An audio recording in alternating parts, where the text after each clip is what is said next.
और अब खबरों की तफसील। मध्य प्रदेश की राजधानी भोपाल में शर्मसार कर देने वाला वाकया सामने आया। राजभवन के सामने वाकया अस्पताल पार्किंग में कोरोना मरीज की लाश की छोड़कर अस्पताल इंतजामिया ने अपना फर्ज पूरा कर दिया। कोरोना मरीज को 23 जून को अस्पताल में दाखिल किया गया था। इसके बाद अस्पताल इंतजामिया इन्हें लेकर इनके घर वालों को मुसलसल गुमराह करती रही। सोशल मीडिया के जरिए ये खबर मंजर आम पर आई तो मरीज के घर वालों को इसकी इत्तला मिली। सोशल मीडिया पर खबर वायरल होने के बाद जिला कलेक्टर अविनाश लवानिया ने इस मामले में मजिस्ट्रेट जांच का हुक्म दिया है। कांग्रेस ने पूरे मामले की जांच करने और अस्पताल इंतजामिया के खिलाफ सख्त कार्रवाई किए जाने का मुतालबा किया। राजधानी भोपाल में कोरोना के 80 नए मामले सामने आने से हुकूमत और महकमे सेहत की तशवीश में मजीद इजाफा हो गया है। जुलाई 2020 को रोगी श्री वाजिद अली का शिफ्टिंग के दौरान पीपल्स अस्पताल से मृत्यु का प्रकरण संज्ञान में आया है। इस विषय को गंभीरता से लेते हुए हमारे द्वारा मजिस्ट्रियल जांच के आदेश कर दिए गए हैं, जिसमें सभी विषयों पर यह था कि किन कारणों से व्यक्ति को अन्य अस्पताल रेफ़र किया गया और शिफ्टिंग करने का निर्णय लिया गया। शिफ्टिंग करते समय क्या जो नियम हैं शिफ्टिंग और रेफ़र करने के, उन नियमों का पालन किया गया या नहीं किया गया। क्या रोगी के परिवार को इस संबंध में पूरी सूचना दी गई थी या नहीं दी गई थी, और इस मृत्यु में यदि कोई दोषी पाया जाता है तो उसके संबंध में जांच करने के लिए ये जांच गठित की गई है, और इसके जो भी परिणाम सामने आएंगे उसके आधार पर इसमें अग्रिम कार्रवाई भी की जाएगी। मुल्क के दीगर शहरों की तरह नांदेड़ में भी कोरोना मुतासरीन की तादाद में दिन ब दिन इजाफा होता जा रहा है।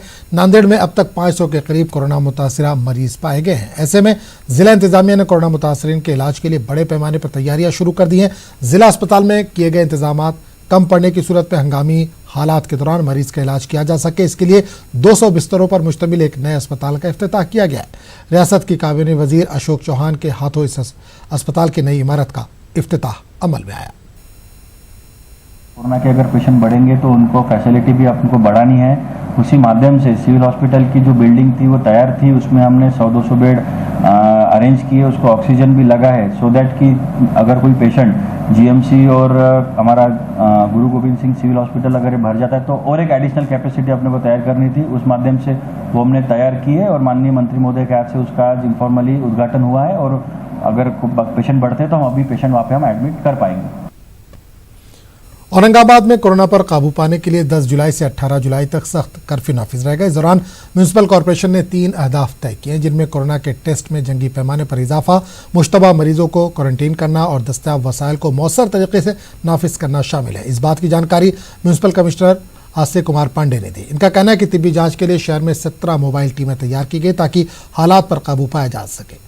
कमिश्नर के मुताबिक कर्फ्यू के दौरान कोई अगर गाड़ी बाहर निकालता है तो उसकी गाड़ी जब्त कर ली जाएगी और लाइसेंस मनसूख कर दिया जाएगा। इसके अलावा कर्फ्यू की खिलाफ वर्जी करने वाले अफराद के खिलाफ मुकदमात दर्ज किए जाएंगे। शहर गुलबर्गा में कोरोना के केसों में बेतहाशा इजाफा देखा जा रहा है। शहर के मसरूफ तरीन सरकारी heart special hospital Shri Jayadeva institute of cardio research centre भी कोरोना की जद में आ गया है। हॉस्पिटल के एक हिस्से को सील डाउन किया गया है।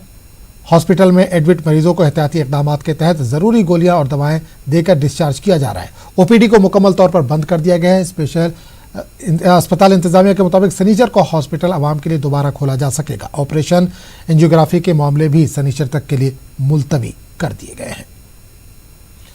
कोरोना वबा और लॉकडाउन से मईशत मुतासिर हुई है। बड़ी छोटी और घरेलू सनतें सभी मुतासिर हुई हैं। हालांकि अनलॉक का अमल जारी है, लेकिन कारोबार अभी रफ्तार नहीं पकड़ सका है। अलीगढ़ के ताला सनत पर दोहरी मार पड़ी है।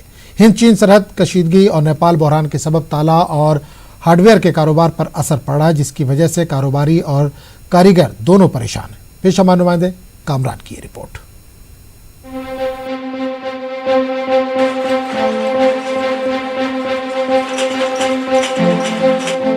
कोरोना के दौर में तमाम तर एहतियात बरतते हुए अलीगढ़ की ताला सनत शुरू तो हुई, लेकिन हिंद चीन कशीदगी और नेपाल बहरान से मुश्किलों में मजीद इजाफा हो गया।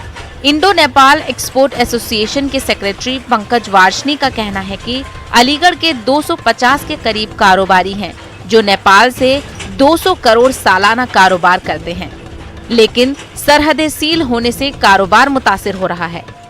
बनाने में दिक्कतें ये आ रही हैं कि एक एक गज की दूरी पर लोग काम किया करते थे, तो अब गवर्नमेंट के लॉ हैं कि 2 गज की दूरी होनी चाहिए। तो एक एक मशीन के बीच में से कारीगर को हटाना पड़ा है। तो जहाँ कारीगर 10 काम कर रहे हैं, 5 कारीगर से काम प्रॉपर तरीके से न होने की वजह से माल बनने में भी बहुत दिक्कतें आ रही हैं। माल भी 25% तैयार नहीं हो पा रहा है 100% की जगह।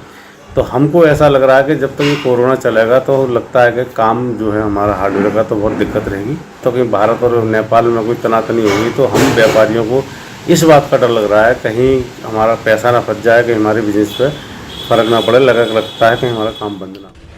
ताला कारखाना चलाने वाले मोहम्मद जाहिद बताते हैं कि हम जिन सप्लायर्स को माल बनाकर देते हैं उनको बुकिंग नहीं मिल पा रही है। वजह साफ है कि नेपाल से पैसों की अदायगी नहीं हो पा रही है। इन मुश्किल हालात में जबकि काम गिनती के दिन ही हो रहा है, कारोबारियों और कारीगरों समेत इस सनत से जुड़े दीगर अफराद को 2 वक्त की रोटी भी मुश्किल से मिल पा रही है।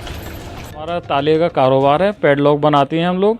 यहीं हम जो है छोटे कारोबारी हैं, सब लोकल में या अलीगढ़ में जो सप्लायर हमारे बैठे हुए हैं उनको हम माल देते हैं। उनका माल ज़्यादातर जो नेपाल वगैरह जाता है। इस वक्त चाइना से भी थोड़ा रिश्ता गड़बड़ है हमारा। नेपाल के बॉर्डर सील हैं, मालों का आना जाना कम है, ऑर्डर बहुत ना के बराबर मिल रहे हैं, तो पेमेंट हमें भी बिल्कुल ना के बराबर मिल रहा है। काम नहीं मिल पा रहा, दिक्कत तो ये है भाई। पहले तो था का काम अच्छा होता लॉकडाउन से पहले, और जब से लॉकडाउन खुल भी गया है थोड़ा बहुत, तो उसमें 2 दिन या 3 दिन काम मिल रहा है। भाई मजदूरी कर रहे हैं, मजदूर को क्या चाहिए? मजदूरी न मिला तो कैसे चलेगा? न सप्लायर के पास ऑर्डर हैं और न ही कारोबारी माल बनाने की सूरत में है। मजदूरों के हाथों को काम नहीं, जिंदगी अंदेशों में घिरी हुई है। इस सब्र आजमा वक्त में दीगर सनतों की तरह ताला सनत से वाबस्ता अफराद बेहतर उम्मीद का सहारा थामे हुए हैं। अलीगढ़ से न्यूज़ 18 उर्दू के लिए मोहम्मद कामरान की रिपोर्ट। एक तरफ जहां अवाम वबाई मर्ज कोरोना से परेशान है, तो वहीं अमरावती में महकमे बिजली की लापरवाह रवैये से जिंदगी बदहाल है। बारिश के दिनों में बार बार बिजली के जाने और आए दिन हो रहे हादसों से अवाम में महकमे बिजली के खिलाफ बरहमी पाई जा रही है। मुस्लिम अक्सरियती इलाकों में बिजली के खंभे झुके होने के सबब आए दिन हादसे पेश आ रहे हैं। मामूली सी खराबी को दुरुस्त करने के लिए कई इलाकों की बिजली बंद कर दी जाती है। शॉर्ट सर्किट के बाइस कई बार आग लगने के मामले भी सामने आ चुके हैं। गंभीर समस्या है हमारे एरिया की। इसके ऊपर शासन प्रशासन कई सालों से देख रहा है, सोया हुआ है। आज तक किसी ने आवाज़ नहीं उठाई है। और ये जिस एरिया में हम लोग रहते हैं, ताजनगर, अलीम नगर में, आज वहाँ के खंभों को 30 से 35 साल हो गए। 35 साल के अंदर कई रोड 4-4 बार बने हुए हैं। खंभे की जो हाइट है वो करीबन 30 फीट 20 फीट है। आज वो जो तार जो लटक रहे हुए है उनकी हाइट ज़्यादा से ज़्यादा 7 या 6 फुट पर आ गई है, जिसकी वजह से ना कोई ट्रक जा सकता, ना कोई बड़ी गाड़ी जा सकती, ना ही जो शामियाने वगैरह जो शादियों के जो लगते हैं टेंट, वो भी नहीं बांध सकते हम लोग। और ये बहुत बड़ा हादसा यहाँ पर होने के चांसेस है। और जिसकी वजह से जो तार लटकते हैं, आए दिन एक बहाना मिल जाता है इनको लाइन बंद करने का कि भाई थोड़ी सी भी हवा चली तो ये लोग तुरंत लाइन बंद कर देते। ऐसा कोई दिन बरसात में नहीं जाता है जो हमारे एरिया की लाइन नहीं जाती है। और एक तरफ कोरोना की वजह से ही पहले लोग परेशान हैं, और उसकी बीमारी को लेकर और तरह तरह की जो रोगराई आ रही है। और अभी बारिश की वजह से जगह जगह पे पानी जम रहा है, और ये बिजली जाने की वजह से, गर्मी की वजह से मच्छरों का काटना और बहुत ज़्यादा बीमारियों का जो है वो मुस्लिम क्षेत्र में प्रकोप होने की संभावना है। इसलिए हम प्रशासन से निवेदन करते हैं कि जल्द से जल्द जो है ये बिजली की जो समस्याएं हैं इसके ऊपर समाधान ढूंढे, सर्वे कराएं, और जो भी परेशानियां हैं डीपी की है, तारों की है, उसको जल्द से जल्द सुलझाने की कोशिश। मध्य प्रदेश में कोरोना का कहर भले ही जारी हो, लेकिन रियासत की पूरी सियासत मंदिर के इर्द गिर्द ही घूम रही है। साबिक सीएम कमलनाथ ने महाकाल का दर्शन करते हुए रियासत में होने वाले असेंबली ज़िमनी इंतखाबात की मुहिम का आगाज़ किया। कमलनाथ ने शिवराज सिंह सरकार पर हमला करते हुए इसे जहां सौदागरों की हुकूमत करार दिया, वहीं बीजेपी ने भी कांग्रेस को तनकीद का निशाना बनाया। एमपी के वजीर दाखिला डॉक्टर निरोत्तम मिश्रा का कहना है कि भगवान को झूठ बोलने वाले कभी पसंद नहीं आते हैं। ये कहीं भी जाएं, भगवान इनकी नीयत जानता है। इन्होंने किसानों और नौजवानों को धोखा दिया, इसलिए इक़्तिदार से ये लोग बाहर हुए हैं।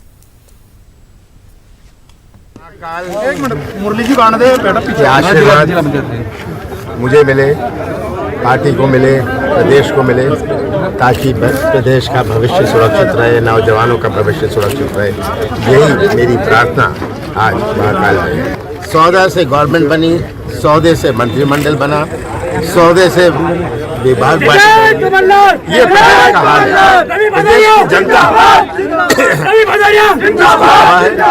और मुझे पूरा विश्वास है अपने प्रदेश की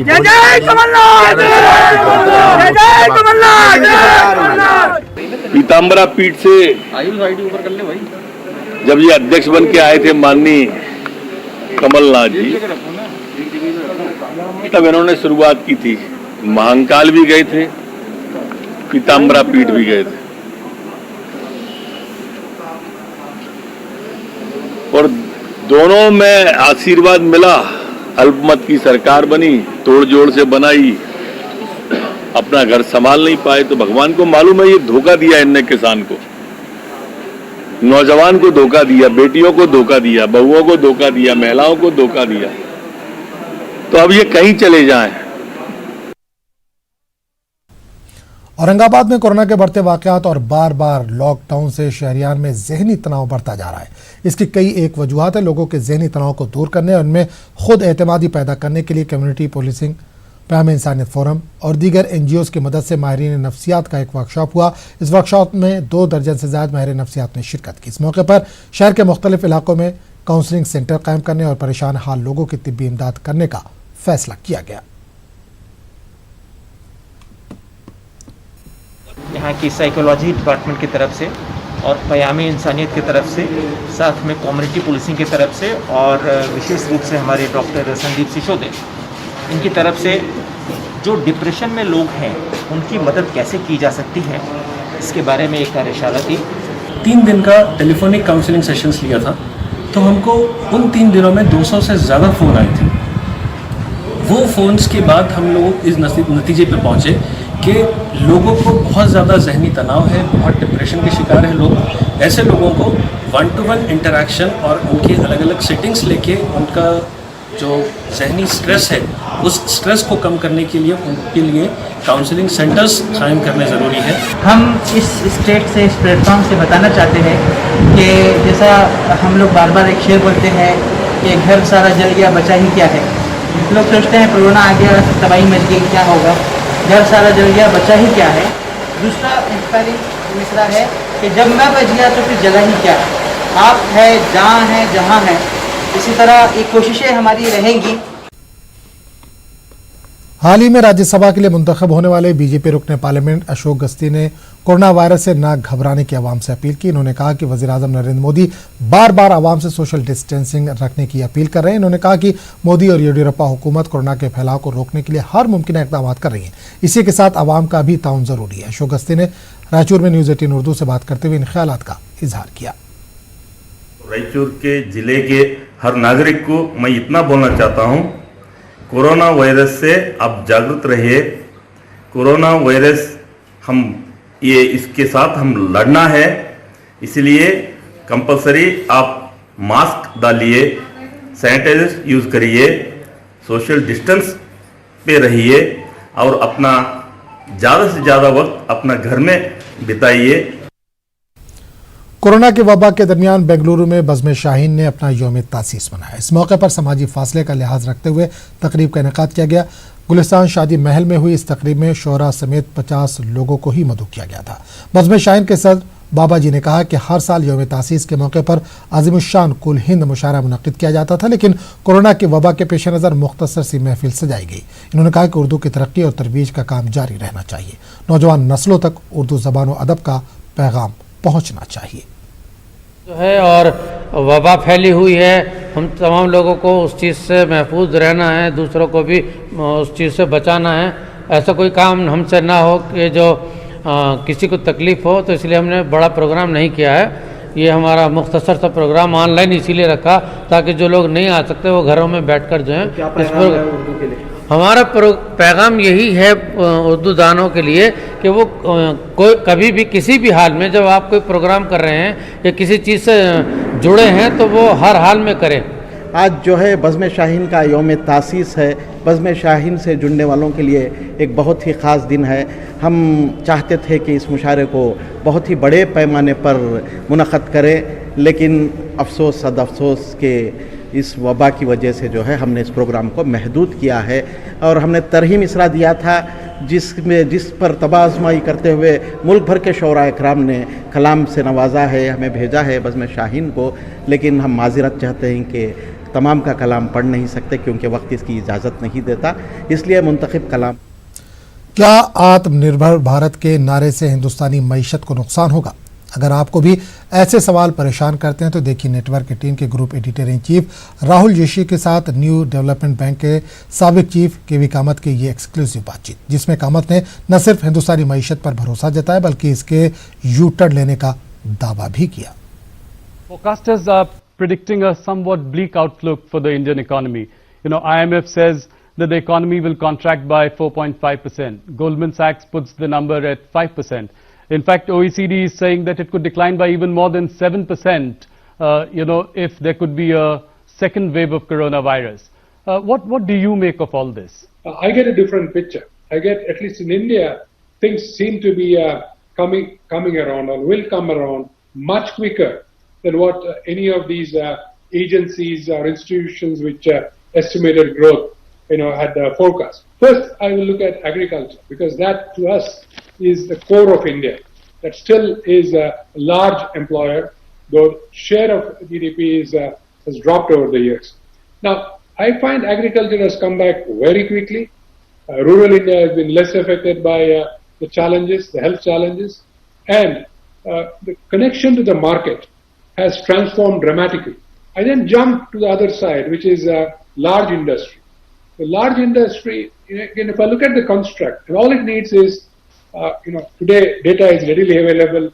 You can go in and deep dive into any of the database that we have, and we will find that the top Indian companies have been never so deleveraged as today. Would you say that we can expect a V-shaped recovery of sorts? I think it will be a U, but with a very short base, not a very long base. And thereafter, as you go to the other side of the U, probably the U will be not a 90-degree U, but it will be almost like a V.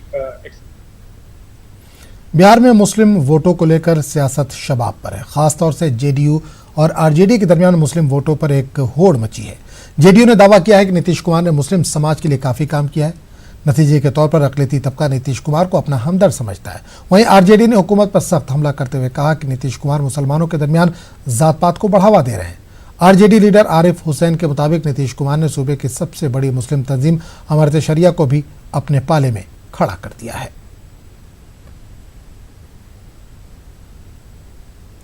Madhya Pradesh के CM Shivraj Singh Delhi में आला क़यादत से मुलाकात के बाद भले ही भोपाल वापस आ गए हैं, लेकिन वजीरों को आज भी कलमदान तकसीम नहीं हो सके। सहाफ़ियों से बात करते हुए शिवराज सिंह ने कहा कि आज वजीरों के महकमों पर वर्कआउट करूंगा, इसके बाद वजीरों को कलमदान तकसीम होंगे। सीएम के बयान के बाद वजीरों के कलमदान को लेकर तजस्सुस और बढ़ गया है। मंदिर से चुनाव प्रचार शुरू कर रही है कांग्रेस, पीताम्बरा भी जाएगी और आज महाकाल। अब वो जहाँ से चाहे करें, ऐसा है चुनाव जीतने के लिए भगवान की कृपा के साथ साथ जनता की कृपा की जरूरत होती है, और जनता उन्हीं पर कृपा की करती है जो जनता के लिए बेहतर काम करते हैं। बंगाल के मदारिस में 15 अगस्त के मौके पर तिरंगा लहराने की अपील करते हुए रियासती वजीर फरहाद हकीम ने कहा कि हुकूमत मदारिस को तरक्की के मैदान में आगे लाना चाहती है, लेकिन अफसोस का मुकाम है कि कुछ लोगों को मदरसा तालीम पर एतराज़ है, वो इसे तनकीद का निशाना बनाते हैं। इसलिए हम तमाम मदारिस के जिम्मेदारान से अपील करते हैं कि वो यौम आज़ादी के मौके पर मदारिस में तिरंगा लहराएं और मुख्तलिफ प्रोग्रामों का इनेकाद करें। से कहो हम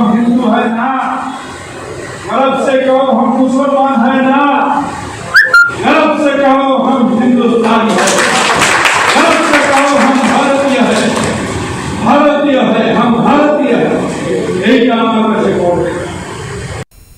इस साल हज का अमल महदूद होगा, जिसकी वजह से सेंट्रल हज कमेटी दरख्वास्त गुजारों को उनके पासपोर्ट, दस्तावेजात और पैसे वापस कर रही है। राजस्थान के दरख्वास्त गुजारों के पासपोर्ट जयपुर पहुंच चुके हैं, जिनकी तौसीक की जाएगी और स्पीड पोस्ट के जरिए दरख्वास्त गुजारों को उनके पास पासपोर्ट रवाना कर दिए जाएंगे।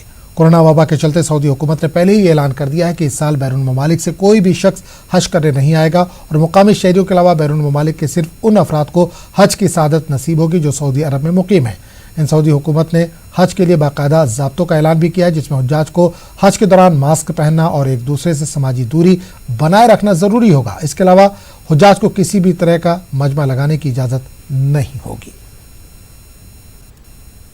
कोविड-19 को ध्यान में रखते हुए राजस्थान स्टेट हज कमेटी को क्लियर इंस्ट्रक्शन दिए कि किसी भी हाजी को हज हाउस ना बुलाया जाए, बल्कि हज हाउस बुलाने के स्पीड पोस्ट एडी के साथ उसके घर तक पहुंचाया जाए। ये राजस्थान स्टेट हज कमेटी की जिम्मेदारी है। जिस तरह से हाजी ने अपना पासपोर्ट यहाँ पहुंचाया था, अभी हमारी जिम्मेदारी है कि हम सुरक्षित तरीके से उसके घर तक। कानपुर में विकास दुबे की तरफ से पुलिस टीम पर हमले के बाद योगी हुकूमत ने मशरक़ी यूपी में अपना सियासी असर रखने वाले समाजवादी पार्टी के साबिक मेंबर पार्लियामेंट अतीक अहमद उनके करीबी रिश्तेदारों पर शिकंजा कसना शुरू कर दिया है। काफी अरसे से पुलिस की गिरफ्त से फरार चल रहे अतीक अहमद के भाई और समाजवादी पार्टी के साबिक एमएलए खालिद अजीम उर्फ अशरफ को गिरफ्तार करके बाद में पुलिस ने इन्हें जेल भेज दिया। खालिद अजीम अशरफ पर बहुजन समाज पार्टी के एमएलए राजूपाल के कत्ल समेत गैंगस्टर के कई संगीन मुकदमात दर्ज हैं। इसके अलावा पुलिस ने साबिक मेंबर पार्लियामेंट अतीक अहमद के गैंग से ताल्लुक रखने वाले कई अफराद के घरों पर छापेमारी की और बाद में कई कार्रवाई की। वाज़ेह है कि योगी हुकूमत ने भी रियासत के 33 बड़े माफियाओं की फहरिस्त तैयार की है। इस लिस्ट में इलाहाबाद के अतीक अहमद का नाम सर फहरिस्त है। ज्यादातर तो जो गैंग है वो उसके लोग जेल में हैं, जैसे दिलीप मिश्रा हैं, अतीक अहमद है, इसके अलावा बच्चा पासी हैं, इसके अलावा राजेश यादव गैंग है, इसी तरह से प्रतापगढ़ का एक गैंग है। तो मुख्य सदस्य उसके जेल में हैं, लेकिन जो उनके एसोसिएट्स हैं जिनके द्वारा उनकी गतिविधियों को संचालित किया जाता है, अवैध गतिविधियों को, उनको चिन्हित करके उनके खिलाफ भी कार्रवाई की जा रही है। जैसे उनके असलहे हैं उनको सीज करना, उनकी हिस्ट्री शीट खोलना, उनकी जो अवैध गतिविधियां उन पर रोक लगाना, ये सारी कार्रवाइयां हो रही हैं, जिससे जनता में एक। कानपुर से संगीन वारदात को अंजाम देकर फरार हुए बदनाम जमाना बदमाश विकास दुबे की तलाश अब अलीगढ़ में भी शुरू कर दी गई। हुकूमत की जानिब से मिली हिदायत के बाद अलीगढ़ से गुजरने वाले नेशनल हाईवे पर विकास दुबे के पोस्टर चस्पा किए गए हैं, जिसमें इस पर रखे गए इनाम से भी आम खास को मुतला कराया गया है। वो नंबर भी दिए गए जिस पर किसी भी तरह की इतला दी जा सके। अलीगढ़ के एसएसपी मिनराज ने बताया कि हुकूमत की गाइडलाइन के मुताबिक हमने तमाम हाईवे और शहर के सरहदों के साथ कचहरी, रेलवे स्टेशन और बस स्टैंड वगैरह पर भी इसके फोटो लगा रहे हैं।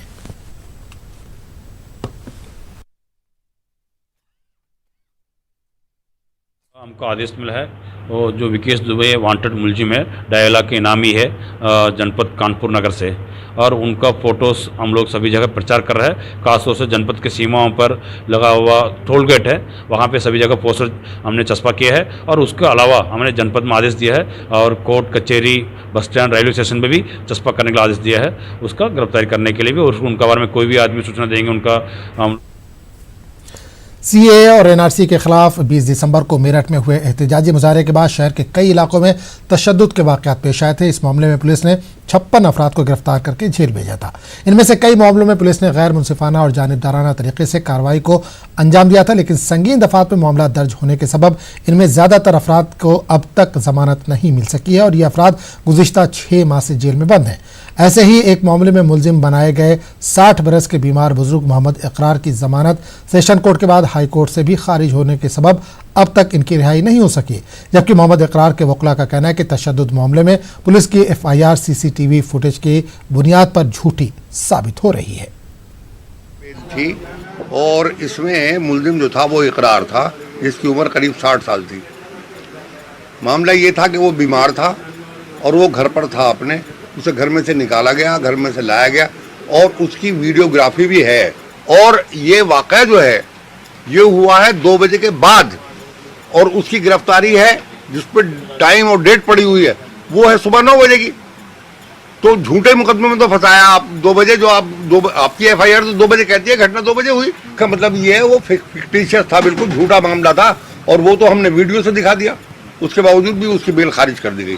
और फिर न सिर्फ ये कि वो बेल यहाँ मेरठ में खारिज हो गई जिसको मैंने आर्गू किया, बल्कि हाई कोर्ट गई, वो बेल वहाँ पे भी खारिज हो गई।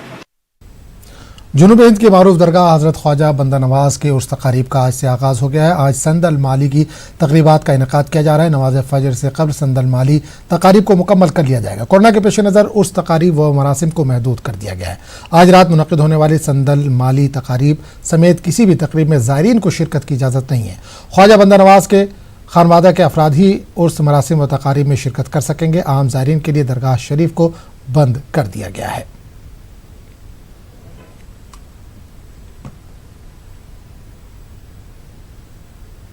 इस बुलेटिन में फिलहाल इतना ही। आदाब।